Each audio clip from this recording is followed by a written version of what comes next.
Hi, in this video, we're going to show you a free tool you could use to rip your music CDs to, MP3 files and other types of files. And you could also use it to play your CDs, manage your music library, and so on. So it's called MusicBee, so it's free to download. So all I need to do is go to their website, click on download, download the installer here, like so. So you just want to click on this little download button here, and then pick a location on your computer. So I already have it downloaded to my desktop here. So it'll be a zip file. Then you can just right click on it, extract all, choose the same location or different location.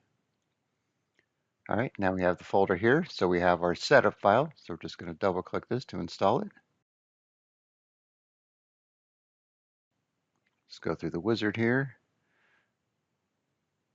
Change the location if you don't want to use the default. We'll make a desktop shortcut. All right, so now we'll open it up. All right, so when you first open it, it's going to ask you if you want to create a music library with any existing music that you have.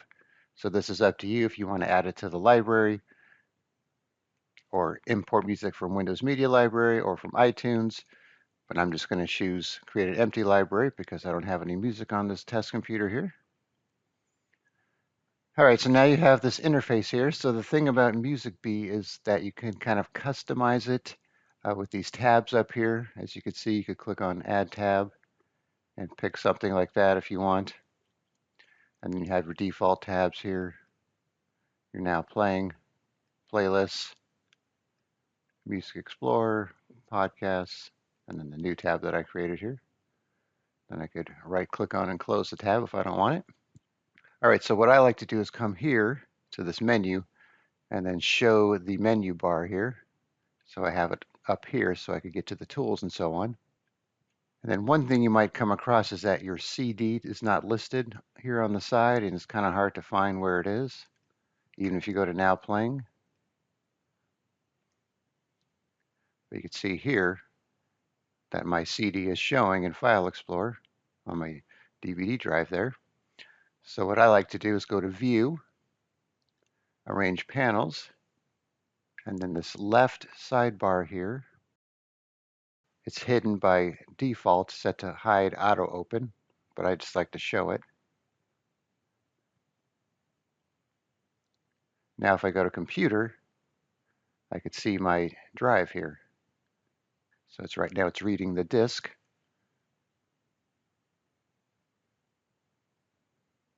And you can see we just have track. So it did read it. A little more room here. So I have opened the CD in this program before when I had it installed earlier, so that could be why it's reading it again, because many times it'll just show up, blank, like it does in Windows Media Player. All right, so for this video, we're just going to show you how to rip a CD to MP3s, and then you could try out some of the other features on your own if you want to use it for other types of tasks. All right, so we're going to go to Tools, Rip CD.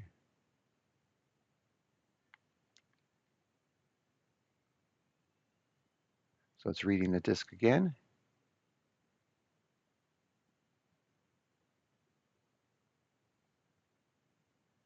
And you can see it found it from the metadata here online, so we could pick one of the album details. So for this CD, it's showing it twice for some reason.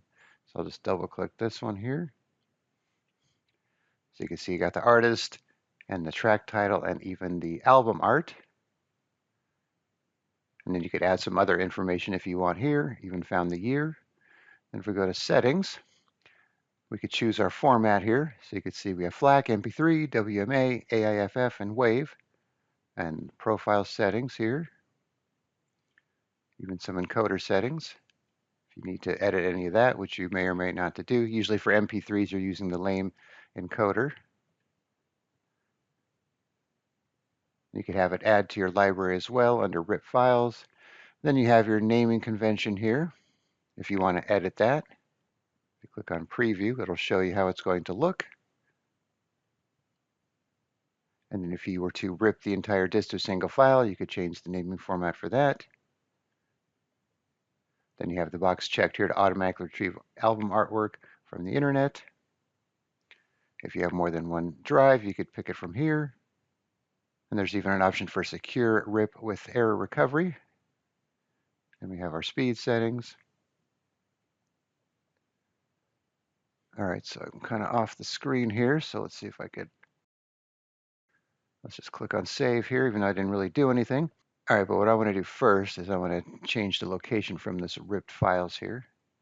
I'm going to stick it on the desktop here, make a new folder for it, like so. All right, click on Start Rip. All right, so this process will take a few minutes, so I will pause the video and be back when it's done. Okay, so the rip process is complete, and I also unchecked the box here to eject the CD, but that's up to you, and you could also have it play sound when it's done if you want, and also minimize the status bar here when it's actually ripping. So I'm going to click on Close here. Let's minimize this. Let's go to our folder here. Okay, it actually made its own folder, so you didn't really need to make a folder. You could just pick the desktop. So it has the band name and then the album name here, and then the song titles, and they're numbered. So for some reason, when you rip CDs, it puts it under contributing artists instead of artists. And we have the album here. And if we right click one of these, for example, go to properties, go to details, you can see we have the title, contributing artist, album artist, album name, year, and the information here.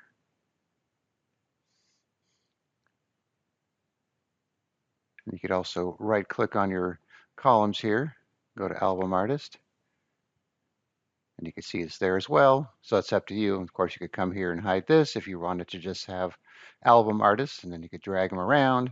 But of course, you'll have to do this for each folder if you tend on ripping a bunch of CDs.